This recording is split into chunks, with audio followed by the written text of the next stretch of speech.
Hey guys, Brian with Cajun Cardboard coming at you from the great state of Louisiana with another fantastic episode with Coach Jonathan Pixley on the Luca Nation Network. You're probably going to be watching this on Tuesday, the first week of November, where the temperatures have dropped to below Arctic. I think it's going to probably be in the 60s down here in Baton Rouge, Louisiana next week. So buckle up. This may be the last day you ever see us wearing short sleeve shirts. All hell's about to break loose down here in our tropical climate. Jonathan, what's up? What's happened last week? Has anything happened in the NBA in the last week that really caught your attention? Any topics of discussion before we get started on our top 10 list that we're going to do today? Yeah, I'm shocked that the chemistry with the Lakers isn't working out better. It's crazy. I don't get it. And the Nets too. Like, I guess it's just crazy that guys that you've never really been able to count on as human beings, you can't really count on as basketball players either. It's just nuts. That's right. Weird. Yeah. Well, I do want to ask you a question though, because I know last night, and granted, when people see this, it'll be a week later. Mm-hmm. And we are on Luca Nation. How fun was it to watch Luka Doncic last night live? Okay, well, so here's the deal. So it was awesome, man. We as much as we should go down there, we don't go watch enough NBA basketball. Right. I go to maybe, last year I probably went to 2 or 3 games, out of 41 home games. And so the setup was great. I've got great tickets. My company, we've got real good tickets, 15th row, awesome tickets. Yeah. We got access to club level. So I went down there with my 21-year-old son and got down there early and sat and got to see a bunch of our mutual friends, guys that we used to play with. I saw Collis. I saw Ronald Dupree was there. Yeah. Saw a couple of ex-pro players and whatnot. But to get to your point, it's probably the end of the third quarter. And we look at each other and we're like, God, Luka's playing fucking terrible, man. He's been awful tonight. And then, they have the box scores up there on the big screen. And we look up and, bro, he's like 27, 10, and 6 after 3 quarters. Right. And all I can remember is he shot 2 air balls. He seemed like he turned the ball over a ton. He seemed like he was bitching about calls. He didn't look like he could go by anybody. And he had a couple of moments of brilliance. He threw one bounce pass from his butt where he fell down. Did you see that? Oh, my gosh. Yeah. Next level genius passer.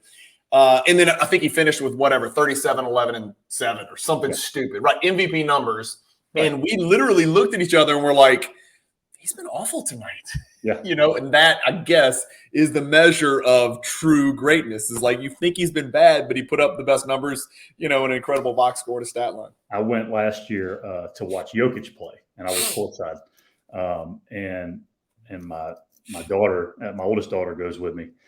She's a huge basketball fan, and she's like, Dad, how do you think it's going to be to watch Jokic play live? I said, I think it's going to be like watching a big, white, goofy, non-athletic looking dude play with children. I think that's what it's going to look like. Yeah. And we saw some buddies of mine down there, and they were like, man, I've seen Jokic on TV. I was like, just know this, okay? The game's going to go by, and you're going to go, wow, that was a terrible pass he threw. Wow, why did he do that? And you're going to look up at the end, they're going to have 1, and he's going to have 28, 15, and 8. Yeah. And they're like, and it was like halftime, and he had just kind of gone through the motions. And they were like, no way. I was off by a rebound and an assist at the end. And it's the dudes are so good. Yeah.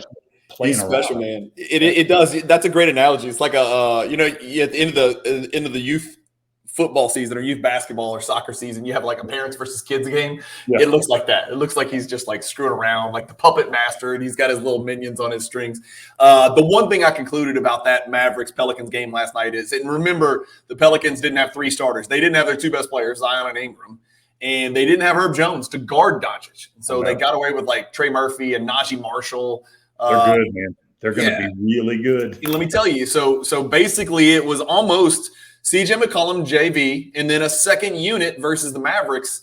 And they gave them the business. They shot 48% from 3, 58% from the field, which is not typical, and that's probably not something that's sustainable. But I've concluded they don't have enough.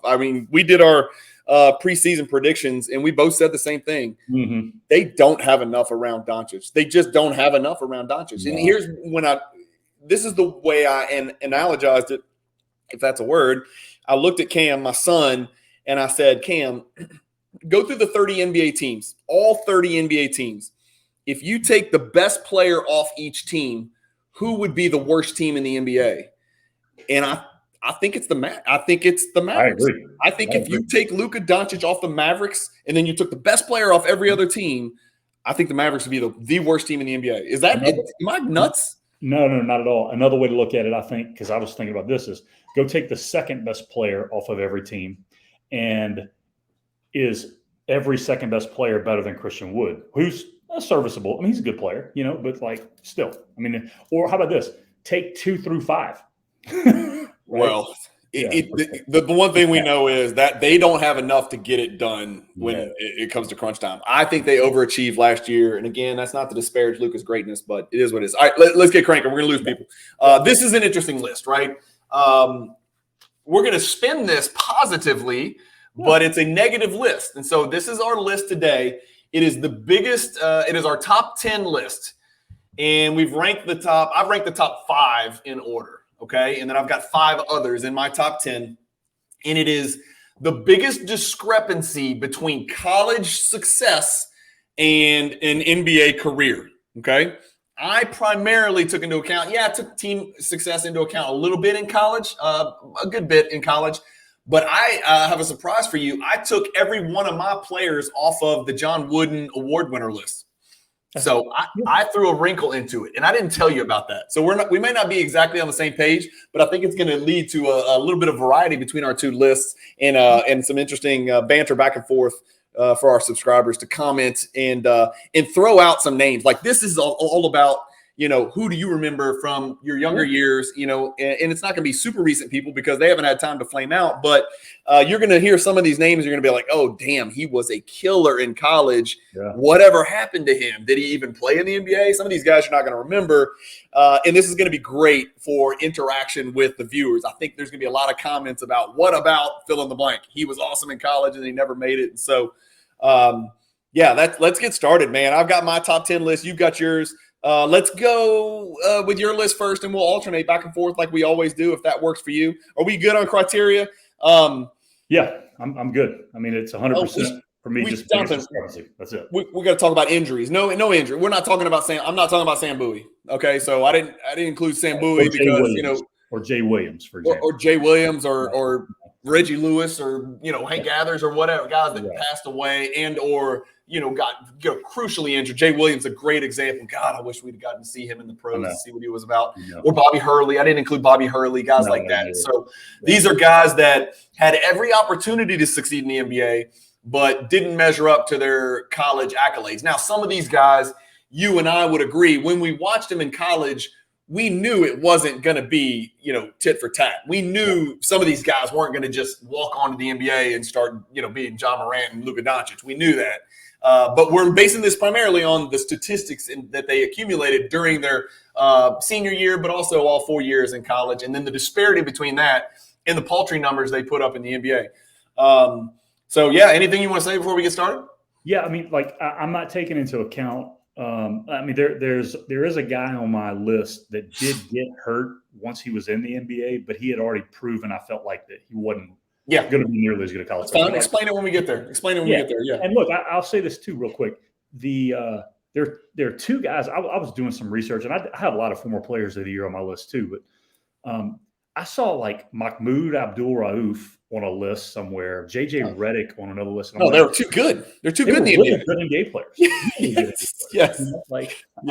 Anyhow, those guys are too. I'll tell you, there's nobody like that on my list. Those guys were way too good. Like Chris Jackson, Mahmoud, he had a just fine NBA career, and Redick had a fantastic NBA career. Yeah, I mean, what do you expect from I think he's still to this date the only player in NBA Combine history whose wingspan tested a -2, meaning his wingspan was 2 inches shorter than his height. Yep. Most people are like +4, +8. Whatever. Giannis is like +10 or whatever. Their wingspan's more than their height. I think Redick was a -2. He was a T-Rex. T-Rex. Yeah. Which makes me think maybe they didn't test Kevin Willis's arms in the combine. Maybe he skipped that portion. They were scared. Because he's like -10. Like he was, walking around with his little shooting half hooks.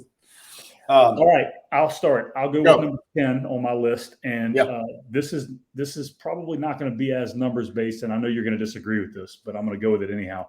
And it's not because I don't like him, but Christian Laettner is number 10 on my list. And the reason I have him on the list is he, is one of the most accoladed college players ever, one of the greatest winners ever. And I don't take winning into account because these guys don't have a choice as to what team they go to. So that's not one of the reasons. You don't take NBA winning into account. Correct. Yeah. And I look at, he was an all-star 1 year whenever he was with the Hawks. But I think he averaged about 12 points a game for his career. And he's one of the most heralded college players of all time. I mean, would you agree with that he's in the top 5 most heralded players ever? Based on what they accomplished, not just statistically, but like accolades, awards, winning championships, Final Fours, all of the above. Yeah. He is without question in that conversation. Yes, he was.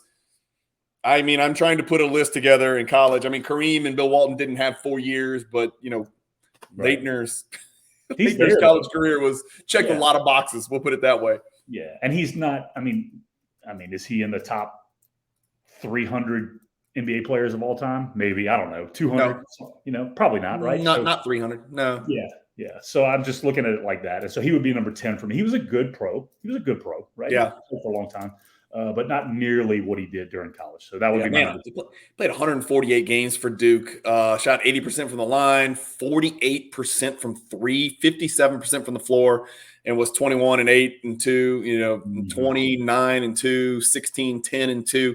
I mean, big college numbers because remember they're playing so many fewer minutes. Hard to put up points, rebounds, and assists in college. It's tough. And he had a bunch of really good dudes with him. And he was the number 3 overall pick. Yeah, he did. Right. Pretty good. I think I could probably. Can we name that starting 5 from his? You got Grant Hill, you got Thomas Hill, you got Antonio Lang off the bench or start. I think he started because Hurley was the point guard. So I think Antonio Lang started. You had Brian Davis. Maybe Brian Davis might have started. I don't know. Regardless. Either way.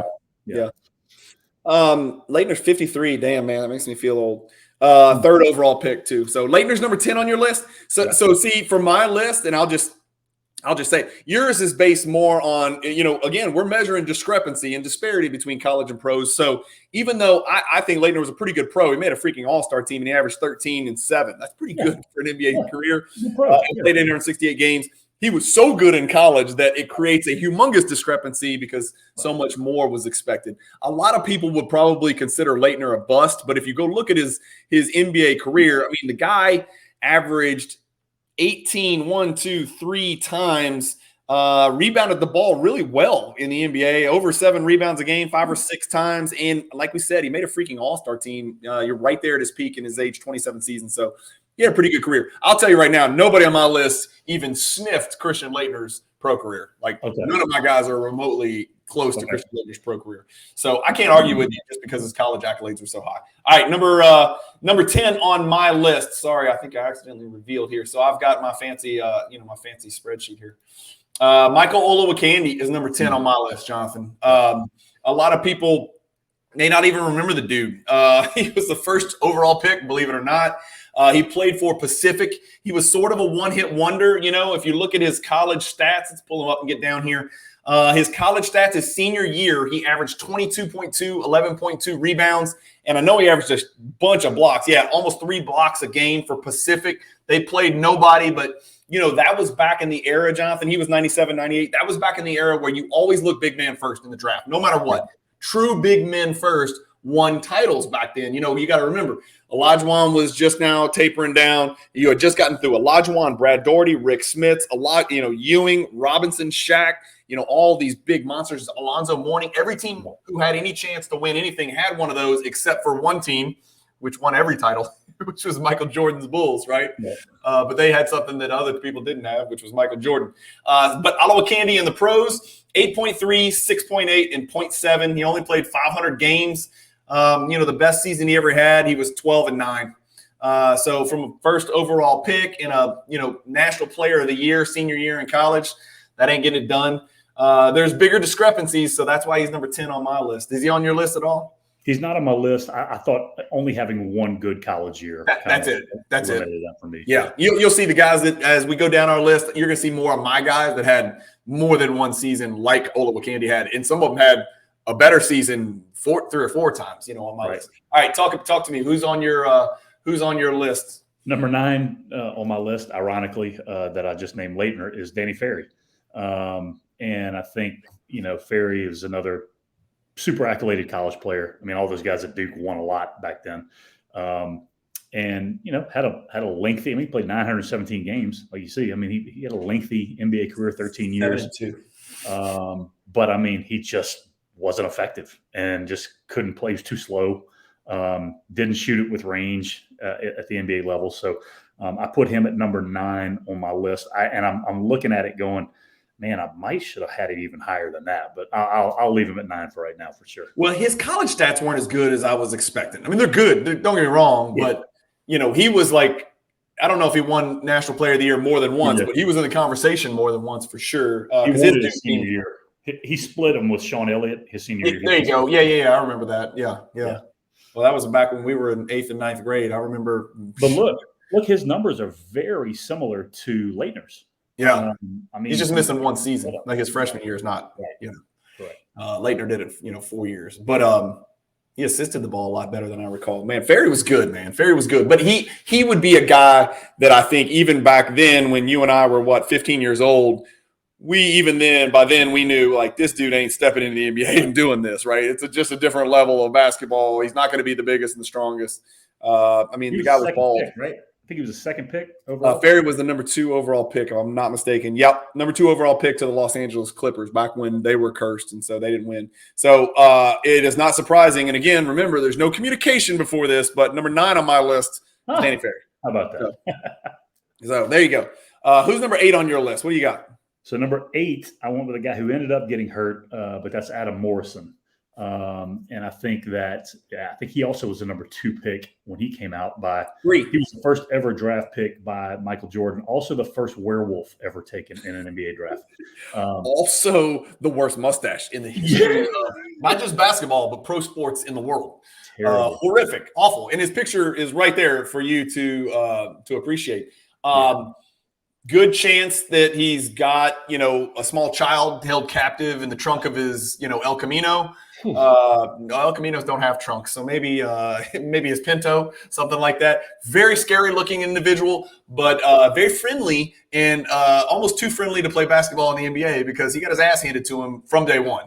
Yeah, bad draft pick by Michael Jordan, not the last one that he ever made, but had a phenomenal. I know senior year for you. I think he led the nation in scoring or was right behind Redick that year. But they were really back and forth. Yeah, it was the Battle of the Crackers. I remember that. 28 points a game. And Redick got all the accolades because they were playing real teams. And back then, Gonzaga was a mid-major, but they weren't playing the schedule Gonzaga plays now. Gonzaga's not a mid-major anymore. They play in a mid-major conference, but they're not a mid-major. I mean, they play anybody and everybody. But back then they didn't. And so I think that's probably – that bared out during the NBA careers of Redick and Morrison is that Redick had played against the best of the best, right? And he put up those numbers against elite players and future NBA players. And Adam Morrison did not, And I think this is another guy that, like you mentioned a minute ago with Ferry, that we would have watched in college and gone, he's going to struggle in the NBA, at that level at least. So anyhow, that was number 8. But Jonathan, what you don't, what doesn't make sense to me is 6'8", 205. He was probably really like 145. But let's say 6'8", 205. Let's just say he was, if he was soaking wet. Like, why didn't he transition into – I mean, he had to be a great shooter, but he didn't. He shot 33% from the 3 for his NBA career, and I know he didn't have a huge sample size. Only played 161. He didn't even play 2 NBA seasons worth of an NBA career. Like, how can a 6'8" guy with albeit fair, correct me if I'm wrong, a pretty good basketball IQ – how could he not just transition into just one of those guys that sticks around and strokes it from 3? I mean, was he such a bad defender they just couldn't find a place for him on the floor? No, and he was a terrible defender. But the other part was he was not a catch and shoot guy. Like he wasn't. He wasn't. But why? But anybody who can create their own. Yeah, if you can create your own and shoot it very efficiently and score 28 a game, you would think you could catch and shoot the ball. Clap your hands and. I think when you're the 2nd overall pick and you're going to a bad team, you're going to be expected to do more than that. And he just wasn't able to do it. That's all there is to it. Yeah. His NBA career, he averaged 11.8. He actually made the all-rookie team his rookie year, despite the fact that he shot 37% from the field. And then after that, damn, you could add up the rest of his career, and he barely averaged 11.8 if you add up 4 seasons worth of averages. So that's it. 161 games and done. He could have been higher up on your list. Yeah. Did he make your list? He did. He's number 2 on my list. I'll just go ahead and reveal the bad boy right here. Let me just show you. He's number 2 on my list. Oh, that was spoiler alert. I screwed that up. What did I do wrong there? Oh, that's right. He's not number 2 on my list. He's number 1 on my list. I'm sorry. Oh, wow. Okay. Yeah. Okay. National Player of the Year, 28 points a game, and his NBA statistics were horrific, and he didn't even make it. Like, he didn't even get paid, really. I mean, 161 games is, like, really bad. Didn't get a second contract, Jonathan. Yeah, and now keep in mind, again, my discrepancy deals with the fact that he had one huge college year. Right. And so therein lies the discrepancy is probably not as big in my mind as it is in yours. Yeah. If he'd have had 4 college years, right, you'd have moved him up. Yeah. And I probably should have taken a little bit more of that into account. But who is your number 8? My number 8 is Morrison was your number 8? Yep. The L train, baby. Lionel Simmons. Okay. Yeah. It's a good one. He was my number 11. Okay, the L train was my number 8, so we're close right there. We're both got Lionel Simmons in there, and just bigger and stronger than everybody in college. Got to the pros, and just he didn't have the elite lift or really good pro though. Well, he's pretty good. He had a pretty. He was an okay pro. Yeah, I mean, again in college. I mean, let's go look. Like as a pro, he was 12.8 and 6.2. I think he played on those terrible. Yeah, he played on those terrible Sacramento teams. He actually had 4 good seasons. I might need to take him off and put TJ Ford on my list. Okay, that's not. You have TJ Ford? I didn't have TJ Ford on my list either. I might need to take him off. I don't know. Comment below. Do I need to take him off and put TJ Ford on my list? Because he had 4 good seasons. Did he get injured or something, or did Sacramento just wear on him like it does everybody else? Keep in mind, dude, he's the only guy in the history of college basketball to have 3,000 points and 1,100 rebounds. Dude, look at those numbers. He was 20 and 10 his freshman season, and then he was 20. Oh my gosh. Man, those are serious numbers. Now, again, mid-major, not even really a mid-major, just a small school at the time. Great basketball tradition, though, and I don't want to disparage the South. Tim Legler. Yeah, Tim Legler. I mean, Lionel Simmons is the greatest player that's ever played for LaSalle. Yeah, for sure. Okay, I don't know. I'm wondering if there's maybe this diamond in the rough I forgot about. Maybe Tom Gola. Huh? Maybe Tom Gola. Did Tom Gola play for LaSalle? I'm almost positive. We hope so. Yeah. And Lionel Simmons was the early pick for the Kings too. One of a long list of screw ups by the Kings when it comes to picking players. So, all right, yeah, I didn't pull that up. Let me pull it up. Here we go. Okay, there it is. Sorry, I was not sharing the screen, but I was talking about Lionel Simmons. Yeah. Okay, there it is. There's my 10, 9, 8. Olowokandi, Ferry, Lionel L. Train Simmons from LaSalle. Who is number 10, 9, 8, 7 on your list, John? So 7, I bet you forgot about this guy because I forgot about TJ Ford. So, I bet you forgot, and he had one great college year, played on a really good college team as a young guy with Chris Mullin and Mark Jackson, and that is Walter Berry. Okay. Walter Berry. And Walter Berry was an animal. Either his sophomore or junior year, I think he may have played 2 or 3 years, and then he left, and then just literally played in the league for like 3 or 4 years, and that was it. Okay, 14th overall pick. Yeah, average 14 a game, which is crazy. Okay, the reason they got him out of the league is because his attitude was so horrific, and he didn't show up on time, and he wouldn't. So he couldn't even play. 23-11 in college. 23-11 as a sophomore. He swept the National Player of the Year awards that year as a sophomore. Swept them. I don't remember him at all. Yeah, and as a freshman, dude, he was with Mullin and Mark Jackson and averaged 17. That's nuts, man. I do not remember him at all for whatever reason. He has completely slipped my mind. That is a crazy story. They just bounced him in the NBA, huh? Yeah, he was done because he had 2 seasons where he averaged 17. Well, did not play. Yeah. Look, Italy, Greece, Spain, Greece, Slovenia, Italy, Venezuela. He must have liked basketball because he played into his 37th year, making like probably 60 pesos a year for Venezuela or whatever they pay people with in Venezuela. I mean, your attitude's got to be pretty bad for you to average 17 a game in a league and then get rid of you. And then get sent. Yeah. Holy cow. Yeah, that's a great one, man. That's a That's a blast from the past that I totally forgot about. Who's my number 7? I forgot. Let's see who I picked. I picked Calbert Cheaney. Ooh. He too good in the NBA? He can't be on this list, man. Why? Did he only average 10? He's 9-3 and 1, 9-3 and 2 in the NBA. He can be on the list. Yeah, he's on the list. He's on. Look at his PER, significantly worse than an average NBA player. I did not do my research because I was under the impression that he averaged like 14 a game, 15 a game for his career. He came out of the gates okay, and did fine. I think he even made us. No, he didn't make an all-rookie team. But his college stats were filthy, dude. I mean, you remember him in Indiana, obviously. He was one of my favorite players in Indiana. I felt like he never missed, ever. And as you can see, he shot 56% from the field. Yeah. He wasn't a big guy either. I think he was on the greatest first-team All-America team of all time. Okay, who was it? How do we find that out? Jamal Mashburn, Chris Webber, Anthony Hardaway, Grant Hill, and Calbert Cheaney. And freaking Calbert Cheaney was the player of the year. Which I don't agree with. Stacked. No, of course. But that's a pretty stacked first-team All-American team. Webber, Penny, Calbert Cheaney, Grant Hill, and Mashburn. Grant Hill and Mashburn. I mean, so Hall of Famers, and then Penny and Mashburn, who were perennial NBA All-Stars and 20+, right? Yeah. Yikes. And Calbert Cheaney, who averaged 9, 3, and 2. Was that too harsh on Cheaney? I mean, 9, 3, and 2 is not National College Player of the Year. Good call. I missed it. I just assumed that he averaged I swear I thought he averaged 15 a game for his career. Right. That's a good one. I think we're gonna have not as much overlap this time, but it's gonna be cool because we'll see some guys that we missed. I think so too. Yeah. I think so too. Right. So that was 7 for you. 6 for me was Mateen Cleaves. And Mateen Cleaves, I remember from Flint. Numbers weren't great in college, but he did win. And everybody thought he was the best point guard in America and this and that. And he was not a bad pro. He was a horrific pro.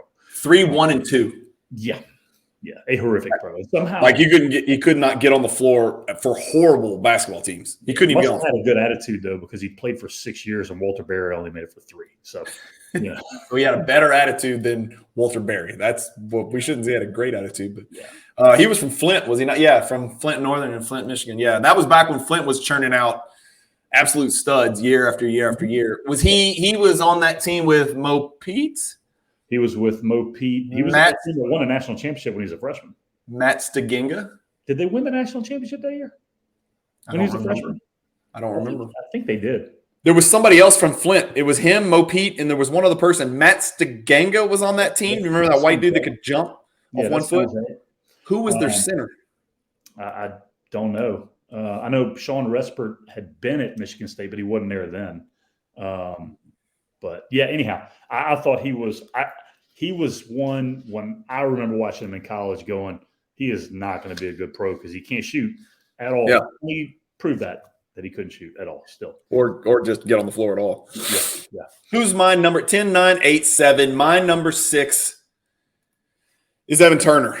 Good one. I like it. Is he on your list? No, he's not on my list. I didn't feel like he had enough discrepancy. I mean, he was a good college player, but didn't he only have like one really good year though? If I remember. Yeah, correctly? That's another one where I probably should have looked more at the total body of work. But and honestly, he played 705 games in the pros, so he did stick around. But I mean, he was like 9, 5, and 3.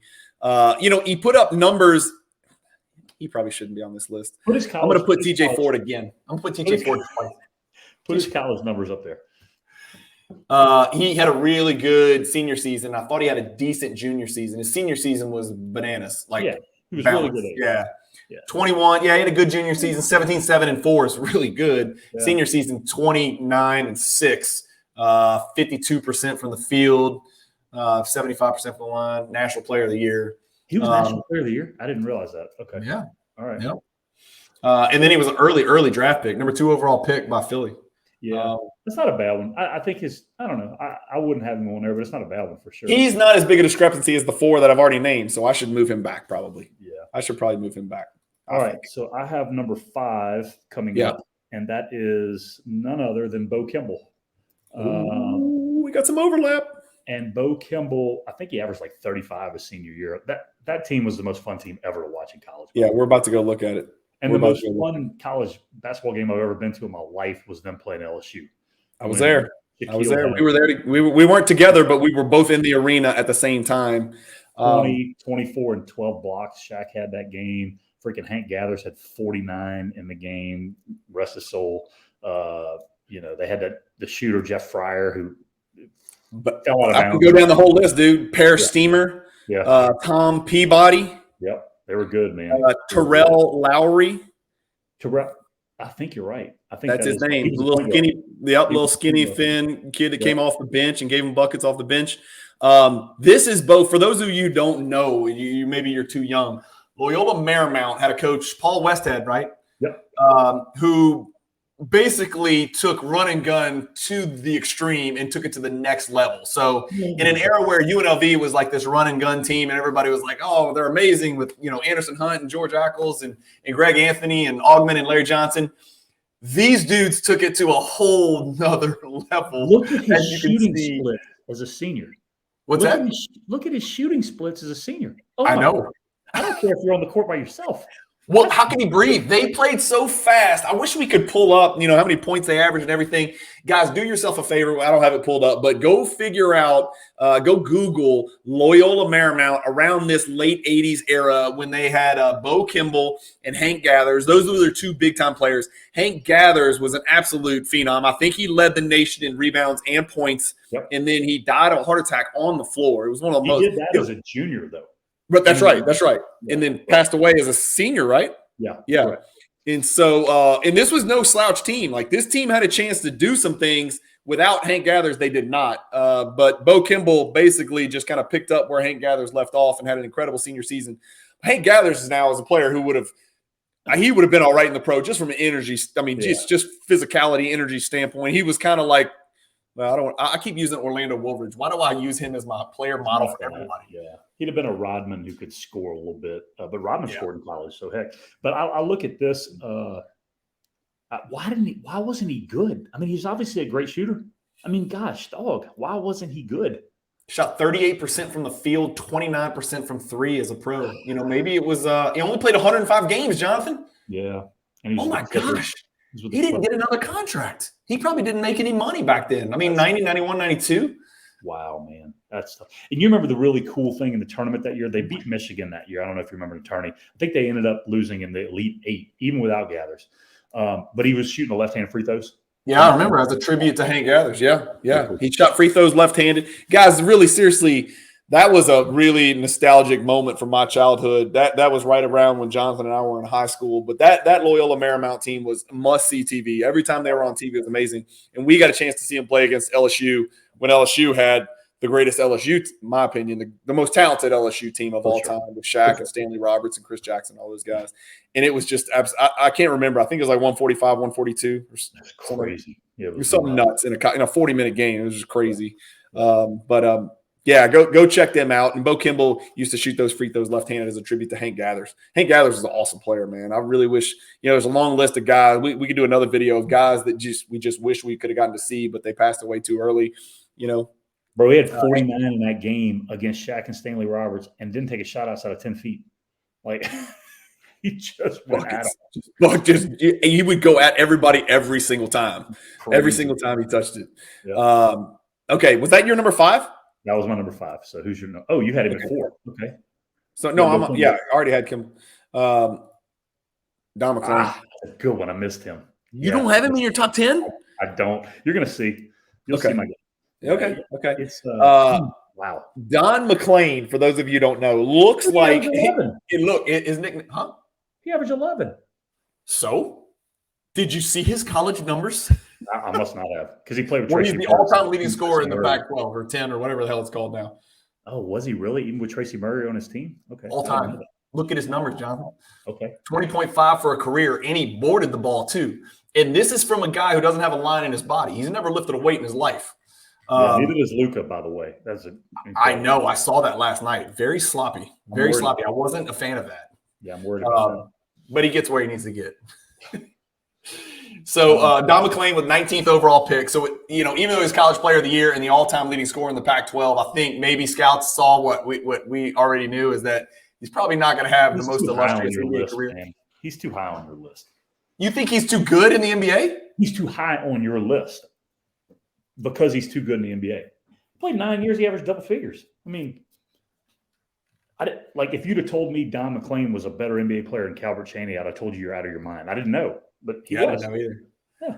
I mean, I'm not saying he's a good NBA player, but I mean, anyhow. Well, I'm basing it on the fact that he averaged 24 straight seasons in college, and he's all-time leading scorer in a Big Six conference. I can get that. He did have the 4 years. You're right. Discrepancy, right? Yeah, Discrepancy. Yeah, I can see it. More was based on his numbers, blew Calbert Cheaney's numbers out of the water. Not even close. Yeah, but it is interesting, like you said, though. 19th pick after all that, Yeah, so we knew, right? That's one of those deals where like Adam Morrison should have been the 19th pick, but he was a number 3 pick, right? So congrats, Michael Jordan. One of his misses there. So I had Bo Kimble as my 4. You've already given your 5. Who's your number 4, John? My number 4, and I did not go look up his NBA numbers. I think he had a couple decent years, but I just really expected this dude to be all-world in the NBA, and that was Harold Miner. I really thought Harold Miner was unbelievable. I didn't have Baby Jordan on my list. Should have had Harold really good years in college, but he was unguardable in college. Literally unguardable. I think he had a couple decent years in the NBA. He averaged 9, 2, and 1 in the NBA. The first couple years, I may be wrong about that. I want to look at his college first because you know what? I'll feign ignorance here, Jonathan. I thought he was very flashy in college. I did not realize he put up sustainable, huge numbers like this. I had no idea. 26 a year in college is tough to do in 40 minutes of game time. And you mentioned Don McClain earlier. I remember what got me on this dude was a late night ESPN game, watching them play UCLA. I swear he had 12 dunks in the game, it felt like. I mean, it was just crazy. 6'3", 6'5"? God dang. No way. He ain't 6'5". I thought he was maybe 6'3", 6'5", 210. Okay. Yeah, they call him Baby Jordan for those of you, Show me his NBA stats, though. Yeah, let's look at his NBA stats. Felt like he had a couple years. Only 10. Okay. Man, 4 years, man. Average 10 points his first 2 years. Oh. He should have been higher on my list. Wow. That's bad. Yeah, okay. Not a lot to speak of, dude. Not a lot to speak of. His assist to turnover ratio was negative for a guard. That's not good. First of all, you said assist, which didn't exist with him, by the way. Oh, yeah. His turnover to assist ratio, I should call it, was positive. Yeah. But he was also the 12th pick overall. Miami Heat took him 12th. So much for Heat culture there. Yeah. Okay, where are we at? That was number 4 on your list? Yeah, that was number 4, which is okay, so we each have a 3 and a 2. I'm going to tell you right now, these have to be the same for you and me because for you to have left off these 2 guys would be absolutely unforgivable. Okay. So go ahead with your number 3. We have to match up, maybe not in the same order, but you have got to have these 2 guys. You have to. My number 3 was Purvis Ellison. This is going to be unprecedented. You're gonna apologize to me after this. Okay. I think you're going to apologize to me by missing one of my 2 guys. I really do. First of all, Purvis Ellison devoured souls in the NBA. I don't think you're right about that. I think you're thinking of a different Purvis Ellison. I'm joking. Yeah, 9 and 7. How many games did he play?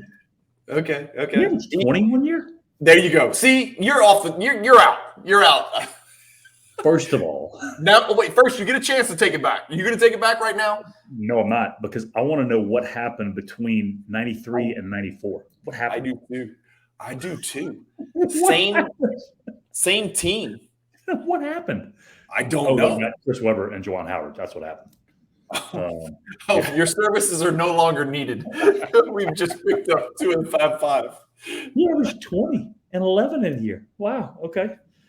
What was his college? Okay, numbers? so I'm going to go on a limb here. Hold on. I don't know this because I don't remember vividly Purvis Ellison, never nervous Purvis's career. But I'm going to go on a limb and say he had to have gotten injured, Jonathan, because look, he played 66 games. Then he went 49, 47, 55, 69.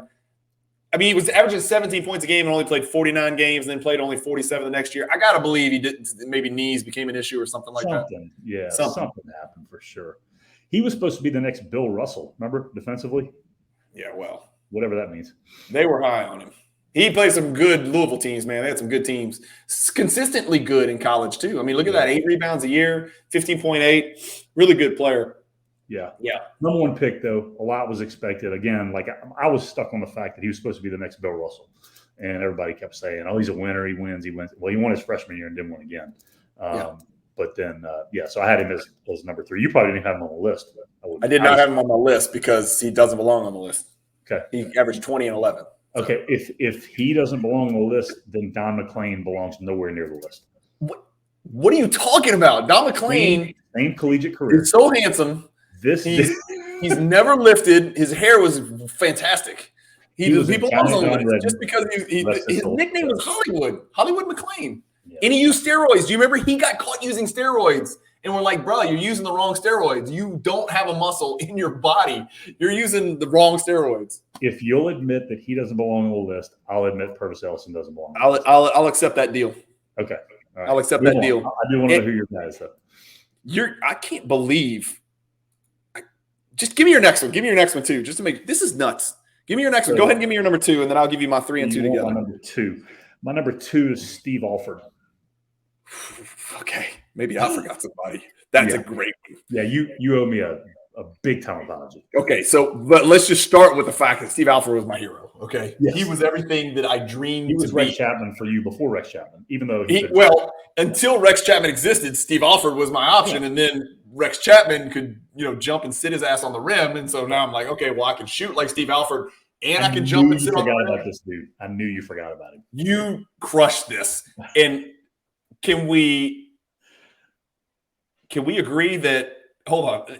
He was a second. Why does this? Okay, he was the 26th overall pick. He was a second round pick. Yeah, 3rd pick in the 2nd round. Right. But let's go show people his college stats because they're not going to remember. This dude was filling it up. 19.5 for 4 seasons. He came in gangbusters, like from the jump, right? I think Ricky Callaway there in Indiana. And I'm trying to think who else were the big guys. Uwe Blob was back then, wasn't he?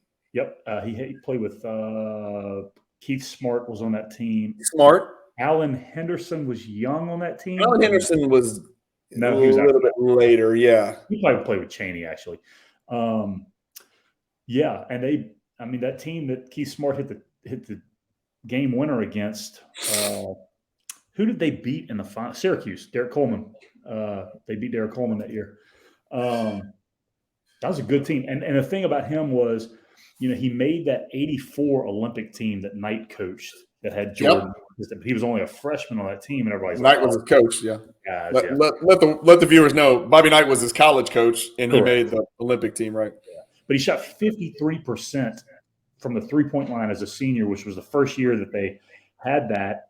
And keep in mind, he was never open. No, he was he could not create any separation. He kind of played a Steph Curry.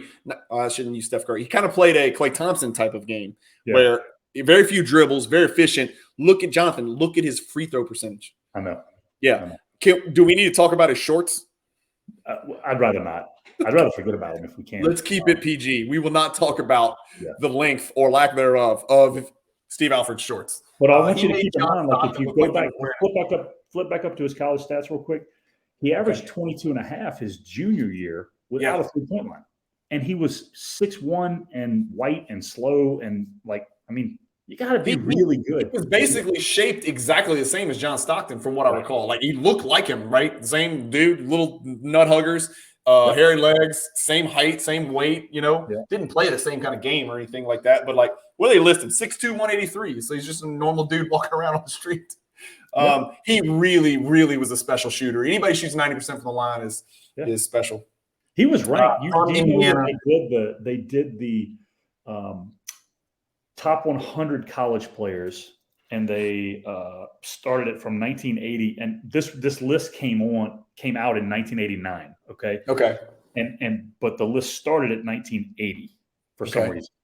He was number 10 on the list that time. Indeed. He recently was listed as number 35 on a top 100 list. So, dude, he's how many years did he play in the NBA? 4? He only played 169 games. And again, he probably couldn't get open. He could still make his free throws, though. Never averaged more than 6. Yeah. Never played more than 15 minutes. His big chance was 15 minutes as a rotation guy in Golden State.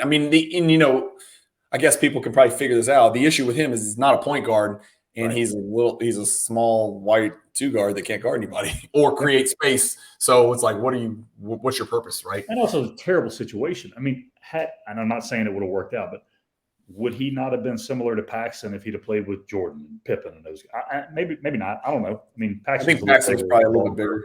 Yeah. But yeah, I mean, yeah, I guess. Yeah. It's just like time and place, right? I mean, did Paxson play point? Did Paxson play the point? No, Scottie Pippen played the point. Well, you know what I mean. Ultimately, yeah, but he was on that team. Yeah. Yeah. All right. Who's your guy? I want to know.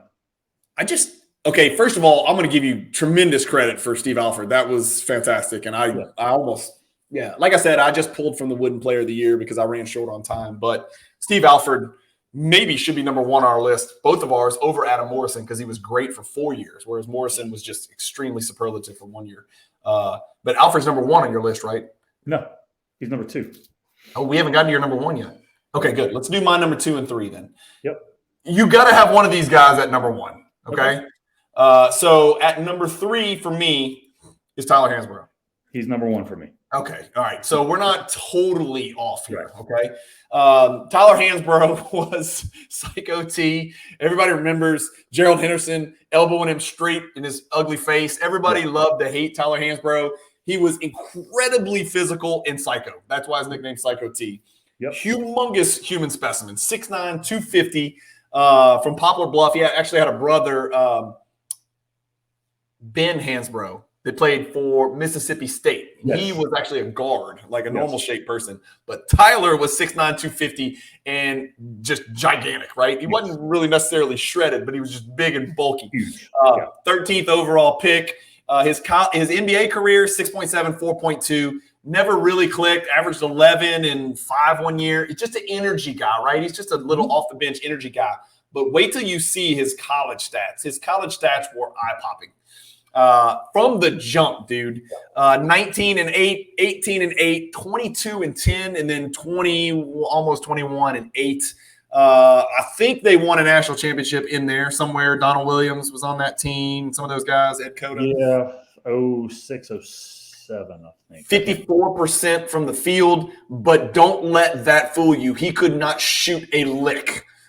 Zero. Could not shoot. Those were all dunks and putbacks. But he would dunk it if he was near the rim. How do you shoot 39% from 3? I mean, he had to take like 6. 7? I mean, I don't know. Was he 3 for 7? What is 39% if you shoot 7? I don't know. Maybe. Anyhow. Free throws. He shot 79% from the free throw line. Not bad. But the guy it's not like he was, creating and shooting jumpers or anything like that. He's the only guy ever to be 4-time first team all ACC. Really? I didn't know that. Ever. Yeah. That's a great stat in a probably one of the most historic leagues there is, right? Big Ten, SEC, ACC, Pac-10, Big East. 4-time first team all ACC. Sure. I'm not Ralph Sampson? Did Ralph Sampson play 4 years? No, he was gone after his junior year. That's really the issue is most of those dudes that would have done it left after their junior year. Everybody since, I mean, all the recent guys for sure.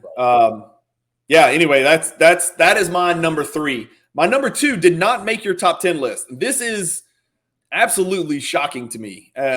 You want me to give you like 10 seconds to try to think about it? Go ahead. I'm going to kick myself. I feel it. I mean, look, we've missed some guys. He's white. Thanks. He's narrows it down. Yeah. He is still trying to play in the league. He played for a mid-major. Well, sort of. He's played for not the league anymore. No, it's not. Van Horn had a good NBA career. Yeah, good player. He was actually a good NBA career. He got drafted by the Kings. It's not Sean Bradley. He got drafted by the Kings. Who, by the way, Sean Bradley should have made our list. Sean Bradley didn't do shit in college, dude. He was drafted as an anomaly. That's true. That's true. Okay. Come on, man. All right, go ahead. My viewers know who this is. My viewers know who this is. Jimmer Fredette. Oh, I didn't think he played long enough in the league. That's the reason. I didn't think he played enough to even qualify as being. You better do your research. He played 241 games. I had no idea. Otherwise, he'd have definitely been on my list. Okay. Yeah. By my count, that means he scored about 1,300 total points in like 50 million seasons. Dude, he played 10 seasons. You didn't know that? No, he didn't. No, go back. It didn't say 10 because he got a lot of those together. See. Okay, 8. Go. It just said it up there. What do you mean? It's 2011 through 2018. That's 8 seasons. Scroll back to where he is. It says it next to it. 6. He played 6 years. Still, 6 years is plenty of time. He played in the NBA. So I want to see his college stats. That's what I want to see. Oh, because he didn't play 16 and 17. That's why. He was in Asia. Yeah. He was in China. Yeah. Right. Now, he killed it in China, right? Oh, yeah. Yeah. No doubt. So there you go. I mean, that's like, again, can he shoot free throws? Absolutely. His effective field goal percentage below 50. What else did he do? Shot 37%. I guess he could not score anywhere except from the 3-point line. He had kind of an and one game. Great game for pickup at the park. He was real flashy. I loved watching him in college. He was just the guy to watch his senior year in college. And that's why. Yeah, he averaged 29 a game for BYU, 29, 3 and 4, and he was everything for that team. I mean, I watched people run double teams at him. He would just back up and he would just cross people and shoot, deep threes. He did everything. He was fantastic. Yeah, I should have done my research on that because I literally thought the dude was like in the league for a year and some change, and that was it. And so I missed that. Kept waiting for it to click, and I misspoke. He was a rookie for Sacramento, but he must have been a draft day trade. It says he was drafted by my Milwaukee Bucks, but I know he never played for the Bucks. He played. He went straight to Sacramento, as you can see there on that chart. So he's my number 2 on my list. You can argue with that. I had Adam Morrison number 1. I probably need to rethink this. I probably need to rethink it and put a little bit more time into it. But, there's not really any consequences to getting it wrong. But I think all 10 of those guys belong. Tell me who your number 1 is. You don't. You've already agreed that McClain doesn't belong, just like I've agreed that Purvis Ellison doesn't belong. We agree. We did make a pact. We made an agreement on that. Okay, fine. Put Steve Alford in on your list, and I'll put Jimmer Fredette in on my list, and we'll be good. I'll tell you what, I'll make it a top 11 list. I agree with you. Steve Alford belongs on this list. Steve's number 1. Yeah, I think you're going to have to explain to me why he's not number 1 on your list in just a second. Now, if you really wanted to go, and I guess we can close with this, but if you really wanted to go with the true greatest discrepancies and you take injuries into account, Bill Walton's definitely number 1, even though he won an MVP. Right? Even though he won an MVP. He was – oh my God, so special in college. Yeah. I know. Yeah, you're right. So, anyhow, wow, this took some thought. Wait, who's your number 1? Oh, I already told you it's Hansbrough. Remember? Oh, Hansbrough was your number 1. That's right. Okay, yeah. I think we need to rethink that, man. I think it might be Alfred. It might be. It really might be. Let's let the viewers decide. None of them have any idea who we're talking about because they're all 30 years old and they're like, who the hell are y'all talking about, you idiots? That's a good list, man. That was a fun list to do right there. And no way to nail that down and get any more precise than that. Let us know in the comments, guys, that are watching. Let us know if there's anybody we left out that you think was an underachiever in the NBA based on their college accolades and accomplishments. Like I said, we could have gone 50 deep on this probably. There's so many guys we used to love to watch in college that never quite made it. PJ Tucker. No, I'm just kidding. I just want to say bad things about PJ Tucker. Anyway, good list. We've got to come up with a topic. I think I know what we're going to do next week. I don't want to let the cat out of the bag, but we're finally going to follow up on something that we swore we were going to do. And we're going to start doing them every other week. I'm going to reach out to you after, and we'll put that together. Again, always going to be unscripted. We're going to take positions on this, and we're each going to take a side, and we're going to argue about it, but we're not going to communicate about it in any way, shape, or form whatsoever before. But I do want to say something because I want to make sure the viewers are clear, even though this is obviously certainly not my show. There was something promised episodes ago. Okay. And I know this because I actually went back and watched it just a few days ago, that we were going to do the top 10 posterizing dunks of all time, which I know we discussed that it's going to be a lot of the same. I still think we need to do it because let's just do it next week. Let's do that next week, and then we'll move on to our new theme, and we'll do a few weeks. I like that. We're doing that next week. We're doing the top 10 individual singular posterizing dunks of all time. That is going to be anxiety-ridden, miserable. Okay? Now, let's be real clear on that criteria. I'm going to get it on the record so everybody can see. Yes. When we do this list, we are taking into account the dunker, the victim. Okay. Who the victim is matters. I do. I agree with that. Okay. In other words, dunking on a big takes priority over dunking on a little. Or dunking on a famous big takes priority over dunking over a little. Yes. The game, game 7 in a playoff series matters more than regular season. Let's throw that out. Okay, we'll throw that out of the criteria. Post-dunk reaction. Oh, yes. Okay. All right. Well, that's going to change the order of some of these lists. That might get dunks onto the list that wouldn't otherwise have been on the list. I'll weigh that in, but I don't think we should weigh it heavily. I think it's a criteria. Yeah. It's not the factor. It's a factor. Yeah. Level of disrespect is the highest factor, I feel like. Highest factor. Yeah. Because, like, from a standpoint of, well, obviously the dunk and the body contact. And I'm going to tell you right now, if you're trying to take a charge, I don't think I'm calling it as the top 10 posterizing dunks. So for me, I'm not putting Vince Carter jumping over that dude from wherever he was, France, on the list. Frederick Weiss. I'm not putting him on there. That wasn't going to be on my list. Yeah, I want contact. I want violence. I want embarrassment. I want it to be a foul called, honestly. How about all the different dunks where Chris Gatling got dunked on and then slapped fives with people?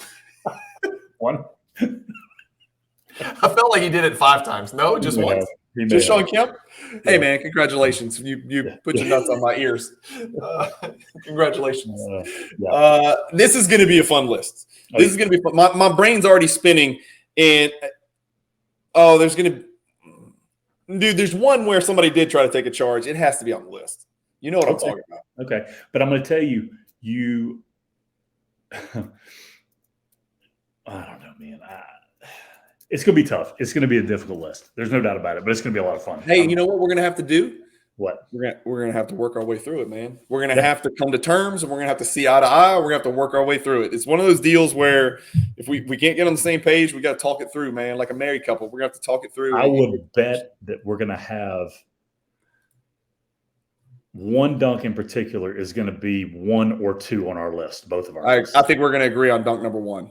Yeah. No more hints. I'm not talking about it anymore. We've talked about this dunk. There they are. That means we're done. We're done. I'm not going to talk about it anymore. Get ready. Next week, top 10 posterizing dunks of all time. We've seen the pinkies. That means y'all got to go. We're going to shut it off. As always, thank you guys for watching the Luka Nation Network. Make sure you follow me on Instagram, Cajun_cardboard. Make sure you subscribe to the Luka Nation Network where you're watching this. Obviously, if you're watching it and you've watched 57 minutes of us scream at the TV or screen or phone or whatever you're watching this on, you definitely should subscribe if you can last 57 minutes. But also subscribe to the Cajun Cardboard YouTube channel. All of these Luka Nation Network episodes can also be heard on all the different podcast platforms. Jonathan, do you know what Spotify is? Yes, I do. All right. Recently. Just recently. Same. Recently. Yeah, there's like 47 other different Spotify type podcast platforms out there, but I don't know how any of that crap works. But that's okay. Anyway, thank you guys for watching. Keep collecting. Stay positive in the hobby, and peace.